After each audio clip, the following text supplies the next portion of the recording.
Olá, meu amigo, minha amiga, estamos de volta com mais um Portal do José. Hoje mais um encontro especial a 93 dias das nossas eleições presidenciais, em função das coisas absolutamente extraordinárias que estão acontecendo aqui no nosso país. Ontem à noite o Senado Federal aprovou, em 2 turnos de votação, uma proposta de emenda à Constituição, apelidada de PEC Kamikaze. Como nós todos sabemos, kamikazes eram os pilotos japoneses no segundo grande conflito mundial que partiam para algum ataque com seus aviões repletos de combustível e de explosivos, mas com uma missão apenas de ida. Todos sabiam que aqueles jovens pilotos estavam num caminho de ida e sem nenhum tipo de previsão de retorno, eles não voltavam. A PEC está mais ou menos com esse tipo de perspectiva. Ela está sendo abastecida com muito combustível e muito explosivo.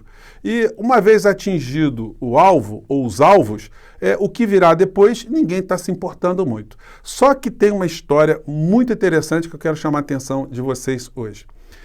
Aqueles grupos políticos, os segmentos que estão observando essa história hoje como sendo muito vantajosa para os grupos que estão no poder hoje, pode se converter no futuro numa situação de grande prejuízo e grande desastre.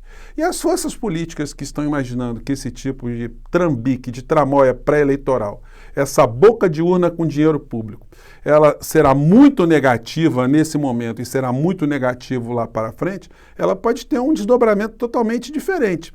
Porque a cabeça do eleitor é uma caixinha de surpresa. Pode ser que o eleitor ele não se engabele, pode ser que ele não venda o seu voto com essas benesses que tem um prazo, né, que é até o dia 31 de dezembro. Eu vou conversar com vocês sobre alguns desses aspectos, algumas questões jurídicas fundamentais de fácil compreensão, mas antes de mais nada, se você está chegando agora no nosso portal, convido você a se inscrever, a conhecer os nossos outros vídeos. Se você gostar, compartilhe, dê o seu joinha porque é muito importante, mande para cá os seus comentários, porque são sempre lidos e são sempre considerados. Gente, eu estava lendo hoje os editoriais dos principais jornais, alguns colunistas, alguns programas de televisão, né, para observar o que eles estavam analisando sobre essa proposta de emenda à Constituição. E ficar só tentando ler aquilo que é a interpretação dos colunistas é complicado, porque se eles não estiverem fazendo também a compreensão muito certa do texto, você acaba pegando uma compreensão, uma reflexão equivocada. Então, fui lá no texto original. Senado Federal, proposta de emenda à Constituição número 1 de 2022. E aí já tem uma coisa muito inusitada, porque a nossa Constituição Federal ela é muito extensiva, né? Ela tem assuntos que não são tipicamente assuntos de Constituição Federal. Mas essa proposta de emenda constitucional, ela aprofunda o rol de assuntos não constitucionais para serem tratados à luz de uma Constituição. Diz lá o texto. Altera a emenda constitucional número 109, de 15 de março de 2021, para dispor sobre concessão temporária de auxílio diesel a caminhoneiros autônomos. Isso está em Constituição de que lugar do planeta, esse tipo de situação? A caminhoneiros autônomos, de subsídio de aquisição de gás liquefeito de petróleo pelas famílias de baixa renda brasileiras e de repasse de recursos da União com vistas a garantir a mobilidade urbana dos idosos mediante a utilização do serviço de transporte público coletivo e autorizar a União, os estados, o Distrito Federal, os municípios a reduzirem tributos sobre preços de diesel, biodiesel, gás e energia elétrica, bem como outros tributos de caráter extrafiscal. Gente, é uma coisa absolutamente absurda, porque a nossa Constituição Federal, ou todas as constituições no mundo, elas são instrumentos para serem perenes, para durarem enquanto durar o país, enquanto durar a realidade. Uma Constituição norte-americana tem mais de 200 anos. Enfim, a nossa Constituição, ela é a 8ª Constituição, e toda vez que uma Constituição é escrita, toda vez que ela é promulgada, se tem a ideia que você está diante de um novo Estado, de uma certidão de nascimento de um país, porque é aquela certidão de nascimento que vai consolidar o que vai ser a vida daquele organismo, a vida daquela nação, a vida da sociedade de uma maneira geral. E ela não é para ser mudada, para ser transformada de uma forma tão vulgar, de uma forma tão casual. Ela é um instrumento para dar estabilidade à sociedade, para gerar paz social, harmonia social, a convivência entre as forças vivas dentro de uma sociedade.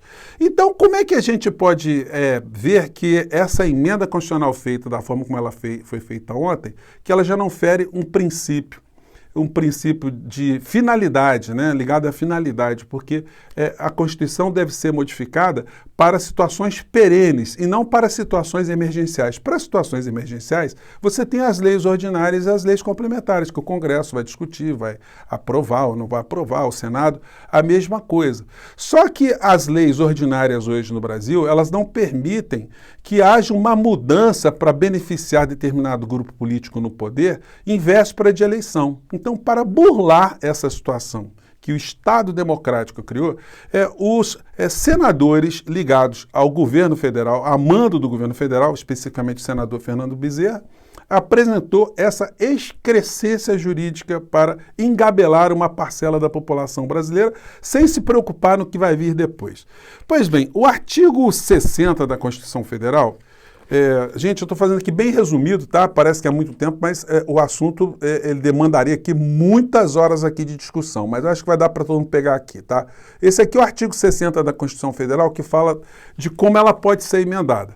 A Constituição poderá ser emendada mediante proposta. Aí vem. Parágrafo 1º. A Constituição não poderá ser emendada na vigência de intervenção federal, de estado de defesa ou de estado de sítio. Por que o Constituinte colocou isso? Porque a Constituição, como ela é um instrumento para toda a vida, ela num período excepcional de alguma situação, de uma guerra, de um conflito, uma situação grave, ela não pode ser modificada porque ela vai ficar viciada. Bom, se ela não pode ser modificada numa situação de tamanha gravidade, como é que numa situação de menor gravidade, ou seja, um conflito fora do nosso país, ou uma pandemia que já passou, a Constituição vai ser alterada? Bom, isso para possibilitar que a lei ordinária, as leis eleitorais, possam ser aviltadas também para beneficiar o grupo de plantão no dia de hoje. Só que tem um negócio, né, gente? Tem um aspecto político aí que muitas pessoas estão vendo. Mas por que a oposição votou a favor? Gente, porque a oposição seria derrotada de qualquer maneira, porque os vigaristas estão em maioria. Então, o que a oposição fez? Os senadores, de uma maneira geral, todos votaram a favor dessa proposta de emenda constitucional, porque se eles não fizessem isso, eles seriam derrotados e ainda seriam taxados eleitoralmente como os vilões no meio dessa história. Bom, esse é um ônus que os senadores teriam, os partidos teriam, mas num processo de disputa eleitoral, num processo de debate eleitoral, é possível, é necessário que se faça o esclarecimento da população, que se politize o eleitor e não simplesmente enfie-se a cabeça dentro de um buraco, porque se acha que o eleitor, de maneira geral, é ingênuo, é burro, não está observando o que está acontecendo. Num país onde você tem 3 poderes e os poderes são harmônicos e independentes entre si, nós temos várias instituições que garantem o funcionamento da Constituição, ou deveriam garantir, nós temos o Supremo Tribunal Federal, o Poder Judiciário, que pode neutralizar essas patifarias repletas de ilegalidades aqui no Brasil. O artigo 103 da Constituição Federal diz que algumas entidades, instituições, entes, podem mover uma ação direta de inconstitucionalidade, questionar uma lei que está nascendo, um projeto de emenda constitucional, que não significa que ele esteja nascendo no Senado, que ele é absolutamente legal. Não, a lei pode ser proposta de forma ilegal, ela pode ter um vício de origem, um vício de finalidade, um vício em relação a quem está capacitado constitucionalmente para apresentar a emenda constitucional, um projeto de lei, uma lei ordinária, enfim. Então, não é dessa forma assim, sem nenhum rito, que esse tipo pode avançar. Então, algumas instituições podem pedir ao Supremo Tribunal Federal que declare inconstitucionalidade dessa proposta de emenda constitucional. São os seguintes os entes. Inciso 1º do artigo 103, o presidente da República. Só que o Bolsonaro não vai questionar uma lei que ele está querendo justamente impor uma mudança na Constituição para se dar bem eleitoralmente. A mesa do Senado, o Senado não vai fazer isso. A mesa da Câmara dos Deputados, Arthur Lira não vai fazer isso. A mesa da Assembleia Legislativa ou da Câmara Legislativa do Distrito Federal não vão fazer. Governador do Estado do Distrito Federal também não vão fazer. Aí vem o Procurador-Geral da República. O Procurador-Geral da República tem o dever constitucional de zelar pela Constituição Federal, pela República Brasileira, pelo ordenamento jurídico. Só que o Procurador-Geral da República hoje é o senhor Augusto Aras. E o senhor Augusto Aras, ele vai ficar diante desse dilema que outro procurador não ficaria. Ou ficar ao lado da Constituição, da República ou do povo brasileiro, da perenidade da Constituição Federal, ou ficar do lado do oportunismo, do vigarismo político eleitoral. Essa é a situação. Será que o Procurador-Geral da República não está vendo isso? Ele não vai se pronunciar sobre esse assunto? Pô, vamos conferir, né? O Conselho Federal da OAB, a Ordem dos Advogados do Brasil, tem o dever também de se pronunciar sobre essa questão. Porque, gente, é aquilo que está sendo apresentado aqui, né? Se o eleitor não foi engabelado nessa história e vencer as eleições aqui no Brasil, a oposição, com a estrutura quebrada, o futuro presidente, o futuro grupo político, tem tudo para jamais sair do poder. Porque quebrou o sistema, vão poder fazer o que quiserem com orçamento, vão poder fazer o que quiserem, vão invocar qualquer tipo de situação emergencial.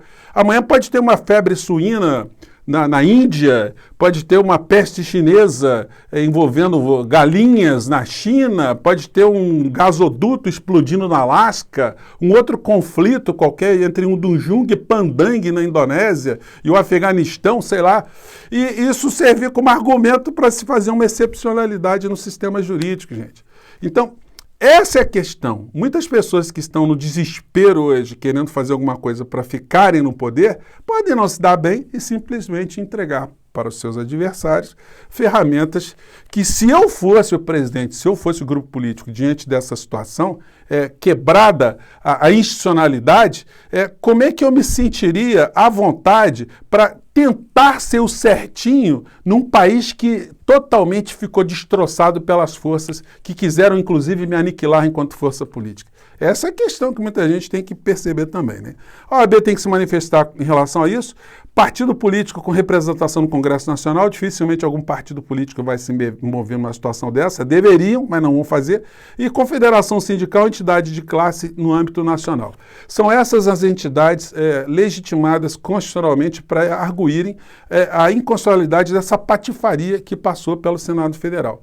Os grandes veículos de comunicação, os grandes jornais, os fatores econômicos estão vendo essa história com um grau de preocupação muito grande, porque eles sabem que no dia 1º de janeiro de 2023, o Brasil será terra arrasada, porque todos esses benefícios, eles cessarão, a instabilidade social virá de uma vez só, com todos os grupos sendo prejudicados, as pessoas voltando ao seu estado de pobreza anterior, às suas situações de necessidades anteriores. Nós não teremos uma redução no preço dos combustíveis, que até ao final desse ano vamos ter mais aumento de combustível aqui no Brasil, mais aumento de tarifas públicas, por mais que eles estejam fazendo puxadinhos.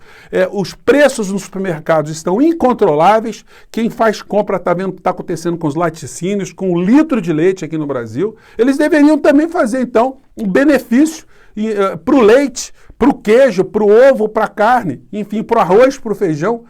Porque aí vira um negócio muito fácil, né? Basta você mexer na lei e você resolve todos os problemas sociais sem se preocupar com a geração de riqueza, a geração de emprego, a estrutura econômica do Estado brasileiro, do Estado nacional, de uma maneira geral. Então, gente, a situação está muito complexa.